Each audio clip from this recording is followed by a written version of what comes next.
Vicky ngomongnya benar.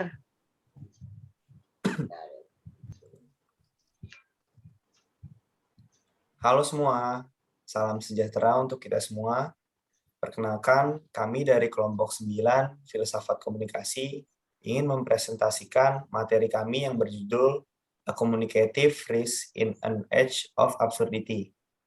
Dengan saya, Muhammad Farendi Fikri Ramadhani, dan juga 3 rekan saya yang bernama Sabrina Elsa Widiani, Kuni Zulfa Karima, dan juga Syabila Dwi Pahlovi. Siapa itu Albert Camus? Albert Camus adalah seorang filsuf, penulis, dan juga jurnalis Prancis. Dia dianugerahi Hadiah Nobel Sastra pada tahun 1957 pada usia 44 tahun sebagai bentuk apresiasi atas karya-karya dari buah pikirnya yang fenomenal. Salah satunya adalah buku yang berjudul The Fall. Nah, sebelum kita masuk ke materi The Fall, aku mau ngasih tahu apa itu absurditas menurut seorang Camus. Albert Camus melihat kehidupan manusia sebagai suatu hal yang tidak jelas atau absurd. Meski demikian, ketidakjelasan hidup ini merupakan satu-satunya kejelasan. Albert Camus memahami absurditas sebagai suatu pemahaman yang jelas. Tetapi di dalam bukunya, Albert Camus tidak pernah memberikan definisi eksplisit atau definisi secara langsung tentang istilah absurd sendiri. Ia memberi deskripsi yang luas tentang bagaimana metafora absurditas tersebut muncul. Nah, jika digambarkan dengan sebuah contoh, ketika manusia menghadapi kondisi di mana realitas dan patokan idealisme sedang bertabrakan, pada tahap awal, manusia adalah ia yang mencari kebenaran atau kesalahan dari kondisi tersebut. Lalu, manusia akan mencari kepentingan yang terlihat ditawarkan oleh suatu kenyataan, dan apabila nalar belum menemukan jawabannya, maka manusia itu mengambil tambahan data melalui akibat yang muncul dari kondisi tersebut.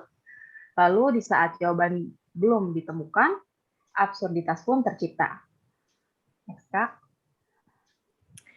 Oke, ini adalah buku yang diterbitkan oleh Albert pada tahun 1956 yang berjudul The Fall. Buku ini merupakan buku yang terakhir loh yang ia terbitkan dan ia selesaikan selama hidupnya. Secara garis besar, The Fall ini menceritakan tokoh utama yang bernama Jean-Baptiste Clems yang menganggap dirinya sebagai seseorang yang menyesal. Saya akan bercerita sedikit tentang Jean-Baptiste Clems ini yang menganggap dirinya seorang yang menyesal itu. Albert mendeskripsikan Jean-Baptiste sebagai seseorang yang menyesal karena Jean adalah seorang pengacara yang hidup di Paris. Pada suatu ketika, saat Jean sedang berjalan-jalan di kota Paris tersebut, ia melewati jembatan. Di jembatan itu, ia melihat seseorang wanita yang ingin mencoba melakukan percobaan bunuh diri.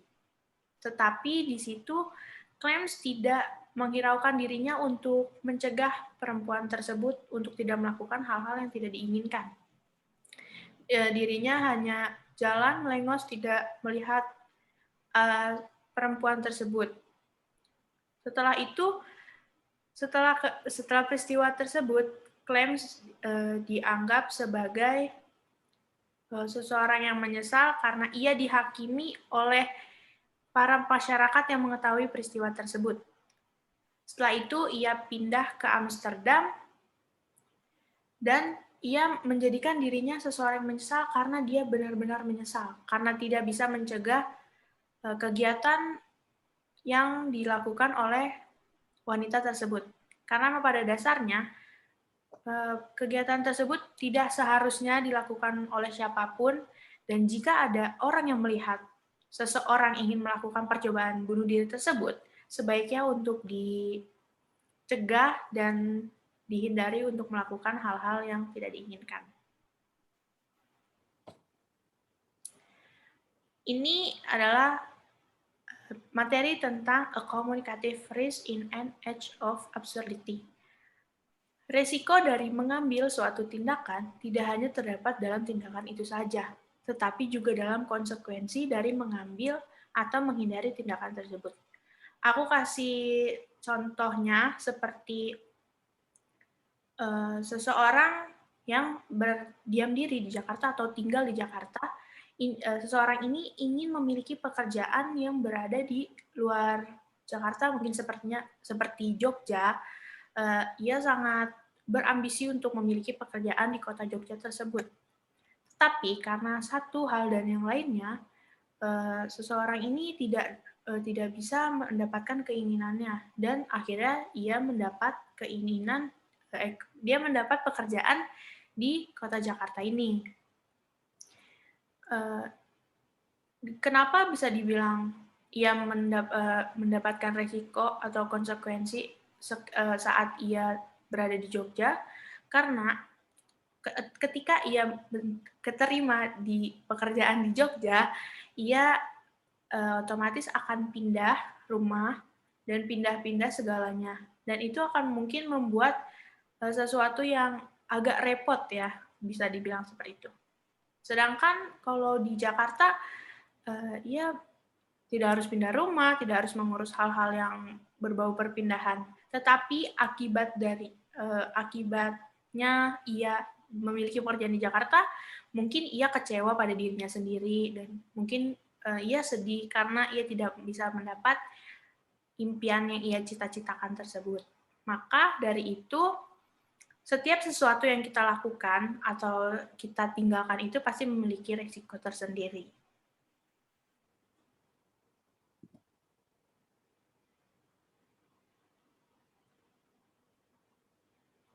Selanjutnya adalah existential homelessness. Existential homelessness adalah pengalaman nyata bagi banyak orang yang hidup di tengah-tengah absurditas. Seperti yang disarankan Holba, existential homelessness meresap dalam kondisi manusia.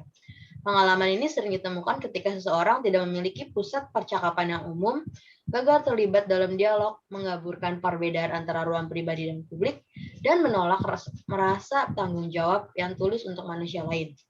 Dalam ruang komunikatif eksistensial homelessness, seseorang merasa diantaranya terganggu atau seperti orang asing, yang keberadaannya mencoba bernegosiasi dari pengalaman, ketidakpastian, dan keputusasaan seseorang dapat menggambarkan pertukaran komunikatifnya yang terjadi dalam kekosongan monologis.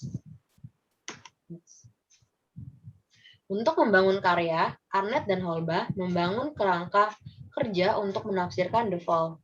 Dia menjelaskan 4 metafora. Yang pertama ada common center, yang kedua dialog, yang ketiga public sphere, dan yang keempat adalah responsibility.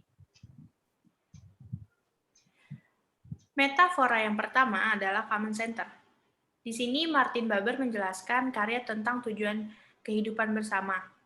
Awal yang sebenarnya dari sebuah komunitas adalah anggota memiliki hubungan dan tujuan yang sama. Karena di setiap komunitas ini pasti ia memiliki visi dan misi atau tujuan yang sama. Maka dari itu, saat memiliki tujuan bersama, komunitas tersebut akan membangun kehidupan yang bersama juga. Dan Arnett menunjukkan pentingnya tujuan bersama dengan mengilustrasikan apa yang terjadi ketika tujuan yang dituju secara bersama hilang atau diabaikan. Komitmen untuk mempertahankan tujuan bersama harus dibedakan dari komitmen yang berfokus pada individualisme, maka ini diambil oleh Camus dalam bukunya yang berjudul The Fall. Contoh kasus dari common center sendiri itu seperti OSIS, organisasi perkuliahan, koperasi, perusahaan, dan lain-lain. Karena di setiap organisasi dan semacamnya itu pasti yang memiliki visi misi yang tadi saya bilang, yang dibuat untuk mencapai tujuan bersama. Saya bercontoh koperasi. Kenapa didirikannya koperasi? Karena salah satu tujuan koperasi itu adalah untuk mensejahterakan para anggotanya. Yang kedua adalah dialog. Menurut Julia Wood, dialog adalah sebuah gagasan bahwa setiap ucapan atau tindakan akan selalu menanggapi dan mengantisipasi ucapan dan tindakan lainnya. Contohnya adalah ketika ada 2 orang atau lebih sedang ada di dalam suatu percakapan, ketika si orang pertama mengutarakan statement-nya lalu ditanggapi oleh orang kedua. Hal ini menyatakan interaksi timbal balik dalam sebuah komunikasi ataupun dialog.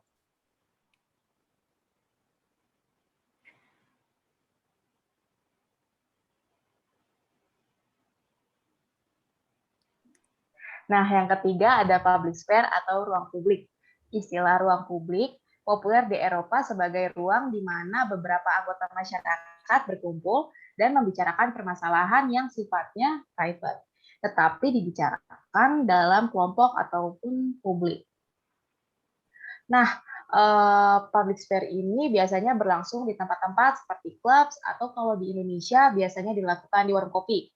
Kalau untuk versi digitalnya, public sphere biasa dilakukan di platform yang menyediakan fitur diskusi seperti Twitter dan Facebook. Oke, next, Kak. Public sphere memberikan kesempatan agar masyarakat tidak pasif terhadap informasi yang diterima. Di dalam ruang publik ini, setiap orang memiliki kesempatan untuk terlibat dengan berbagai isu aktual, seperti peristiwa yang sedang terjadi di masyarakat, isu politik, sosial, dan budaya. Nah, khususnya juga dalam bertukar pendapat, atau dengan kata lain memainkan peranan tertentu dalam proses mencapai konsensus ataupun kompromi terhadap isu tertentu.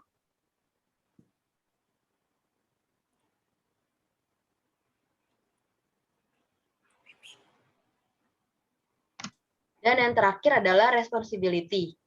Responsibility adalah ketika seseorang menyadari tidak adanya topik umum untuk percakapan, maka membuat tantangan yang jauh lebih besar dalam membangun dialog. Contohnya itu, misalnya ada dua orang yang sama-sama menyukai novel. Tetapi si A ini hanya menyukai novel romance dan yang si B ini hanya menyukai novel horor. Jadi ketika mereka berdua berbicara itu suka nggak nyambung karena mereka memiliki dua genre yang berbeda, tapi di dalam satu universitas yang sama, yaitu novel. Next, Kak. Ya, sekian, terima kasih. Kurang lebihnya mohon maaf. Terima kasih semua. Dadah. Terima kasih. Dadah.